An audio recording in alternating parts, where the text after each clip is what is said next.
তো এই বন্ধুরা, আমি চলে এসেছি আপনাদের মাঝে এক নতুন ভিডিও নিয়ে। তো আশা করি সকলেই ভালো আছেন, আমিও ভালো আছি।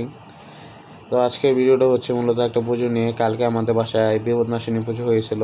মানে প্রতি মাসেই মূলত বাংলা মাসের প্রতি মাসেই এই পুজোটা হয়ে থাকে করে আমাদের বাসায়। বাট যেহেতু এটা বৈশাখ মাস, তো বৈশাখ মাসের মধ্যে বিপদনাশিনী পুজোটা একটু বড় করে অ্যান্ড প্রায় 4 জায়গার মধ্যে এই পুজোটা হয়ে থাকে। 4 জায়গা বলতে আমাদের ঘরের ভিতরে হয় একটা, তারপর ঠাকুর ঘরে হয়, তারপর মন্দির হয়, একটা হলো নদীর ঘাটলায় হয়।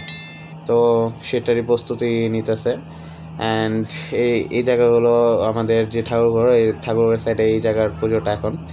তো মূলত আজকে এই পুজোটা আমার কাকি এবং মা মিল্লা করছে। সকালবেলা উঠায় দুজনে মিল্লা এই পুজোটা করতেছিল। তো এখানে তারা কি বলে এটাকে, মাইজের উপরে ভালো করে সিঁদুরে ফোঁটা টোটা দিয়ে ফল টল কেটে নিল ভালো করে। অ্যান্ড আপনারা যদি ঠাকুর ঘরটা দেখেন তাহলে বুঝতে পারবেন যে ঠাকুর ঘরেও প্রায় সকল কিছু গোছানো হয়ে গেছে, ফল টলও কাটা শেষ।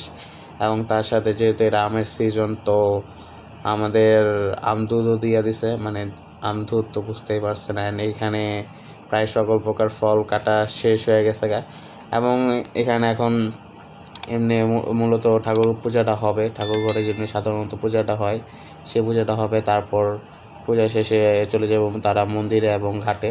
তো মন্দিরে এবং ঘাটে তারা পূজাটা দিয়ে আসলেই মূলত এই পূজাটা শেষ হয়ে যায়। অ্যান্ড তারপর প্রসাদ বিতরণ হয়, দেন শেষ।